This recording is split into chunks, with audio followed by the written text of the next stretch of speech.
This is Valley News Live at 10. Good evening and thank you for joining us. I'm Alex Larson. We start off with an amazing success story from right here in Fargo. 4 family members all graduated college at the same time at the same university. Valley News Team's Aaron Walling brings us the story.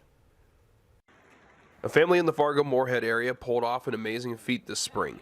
4 of their family members graduated from the Minnesota State Community and Technical College.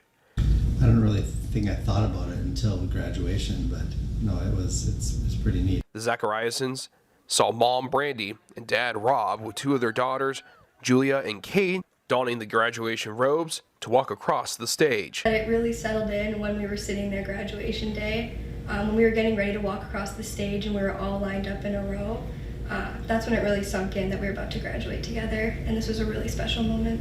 Brandy graduated from the same nursing program with her daughters, Julia and Kate, saying they shared a few tears when it was tough, but shared many laughs along the way. It was really, really special and amazing, and it was a lot of fun to be in classes. We were in the exact same classes, same instructors, same clinical rotations, so it was very special. It was really nice having that built-in system because the nursing program isn't necessarily easy. So we were able to study together, to stress together, to encourage each other, and it just all around made it a lot easier to do the program. The 5th member of the family, Lauren, has been the glue for them, calling them up and singing a good luck song to brighten up the mood. Just how hard they all worked, and then seeing them all go across that stage together, I was very proud that, you know, they're all my family and that they put in all that hard work. In Fargo, Aaron Walling, Valley News Live.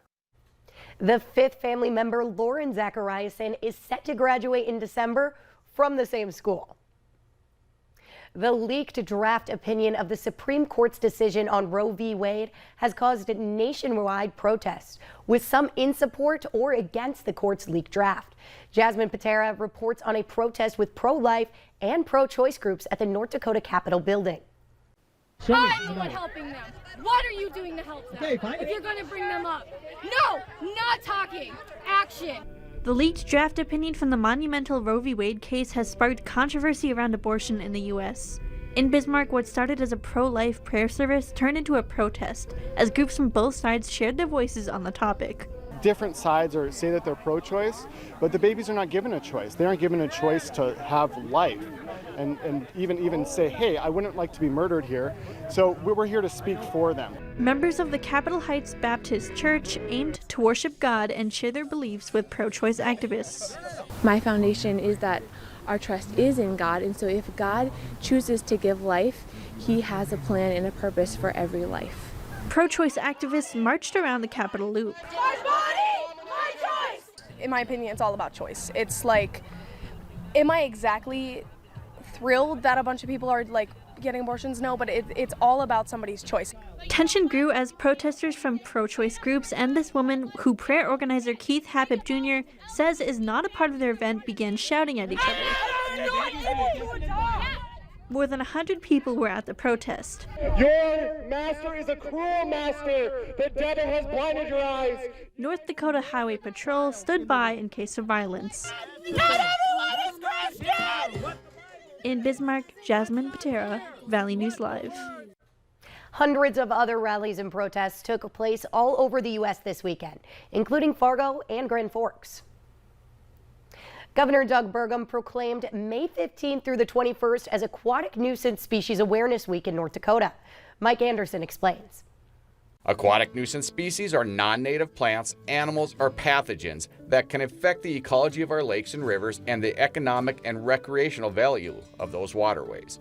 And that's why Governor Burgum declared the 3rd week in May as Aquatic Nuisance Species Awareness Week. The week's designed to help raise public awareness for aquatic nuisance species and the steps we can take to prevent them from getting into our waterways. North Dakota Game and Fish Department and many partner agencies are increasing awareness during this week. We'll have partners releasing press releases, doing radio events, a lot of press material out there for the public.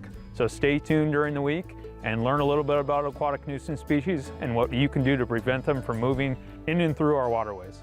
In the big picture, our water bodies are in pretty good shape, but we do have a few ANS species in our lakes and rivers. We have common carp, which is widespread throughout the state. We have silver, bighead, grass carp. We have a little bit of Eurasian water milfoil, curly pondweed, and zebra mussels, and then also flowering rush. Holland says his crews are focusing on educating the public to help stop the introduction and spread of aquatic nuisance species.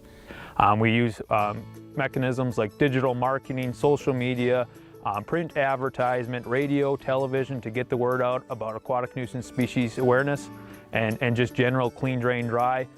We also have 11 to 15 watercraft inspectors that we have here at North Dakota Game and Fish that are actively checking boats before they go into our water bodies. To do your part, follow these suggestions.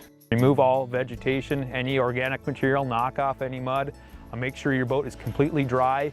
No residual water. This includes ballast water or any live well or anything like that. Properly pull those plugs, drain off that water, wipe everything down, and really lower your risk of potentially spreading species. For more information on aquatic nuisance species, visit gf.nd.gov. The candy company that makes Skittles, Starburst, and Lifesavers is recalling a variety of the gummy versions of the candies, according to the U.S. FDA. Mars Wrigley Confectionery announced the voluntary recall Friday because of the potential presence of a very thin metal strand embedded in the gummies or loose in the bag. It received reports from consumers alerting them to the issue. The company says the products were manufactured by a third party. The candy company says it's working with retailers to address the issue. But if you bought any of these products, you are urged to dispose of them and not eat them. We have a full list of what candies are included in this recall on valleynewslive.com. A gunman opened fire at a church in Southern California this afternoon, killing one person and injuring 5 others. It happened at Geneva Presbyterian Church in Laguna Woods around 1:30 this afternoon.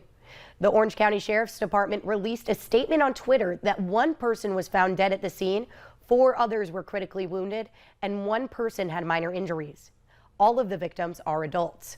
The sheriff's office also says they believe a group of churchgoers detained and hogtied the suspect with an extension cord and took at least 2 weapons from him. He was detained when officers arrived. That group of churchgoers displayed what we believe is exceptional heroism and bravery in intervening to stop the suspect. They undoubtedly prevented additional injuries and fatalities. There's no word yet on a possible motive for the shooting. 10 people were killed and 3 others were hurt when a man armed with a rifle opened fire at a supermarket in Buffalo, New York yesterday afternoon. Law enforcement officials are calling it a hate crime. 18-year-old Peyton Gendron of Conklin, New York was arraigned last night, charged with first-degree murder. The grocery store he opened fire at is about 200 miles from his home. Police say Gendron allegedly shouted racial slurs during the shooting, and a source says he had a slur written on his gun. Police say Gendron may have posted a manifesto online filled with hateful racist language. 11 of the shooting victims were black. Gendron pleaded not guilty and is being held without bail. He shot a woman, he shot a deacon, he shot another woman, and then he went in the store and started shooting again.